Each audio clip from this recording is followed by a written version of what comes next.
प्रकाश high school कांद्रीमाईंच्या विद्यार्थ्यांची विधान भवन नागपूरला भेट। विधान भवनाचे आकर्षक भल्या भुरळ घालते।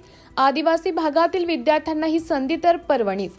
या संधीचे सोने करीत इयत्ता 9वी, 10वी व 11वीच्या विद्यार्थ्यांनी राज्यशास्त्राचे धडे घेण्याकरिता विधान भवनातील राजकीय वातावरणाचा मनसोक्तपणे आनंद लुटत अमूल्याची आठवण संग्रहित केली। दिनांक 9 डिसेंबर रोजी प्रकाश हायस्कूल अँड ज्युनियर कॉलेज कांद्रीमाईंच्या विद्यार्थ्यांची हिवाळी अधिवेशनानिमित्ताने नागपूरच्या विधान भवनाला भेट दिली। मुख्याध्यापक मिलिंद वानखेडे यांच्या नेतृत्वाखाली आयोजित करण्यात आली होती। विधान भवन परिसरात कनिष्ठ सभागृह, विधानसभा व वरिष्ठ सभागृह विधान परिषद विद्यार्थ्यांना दाखवण्यात आलं। यावेळी कॉलेजच्या प्राध्यापिका ज्योत्स्ना मेश्राम व प्राध्यापिका अनिता बागडे प्रामुख्याने उपस्थित होत्या।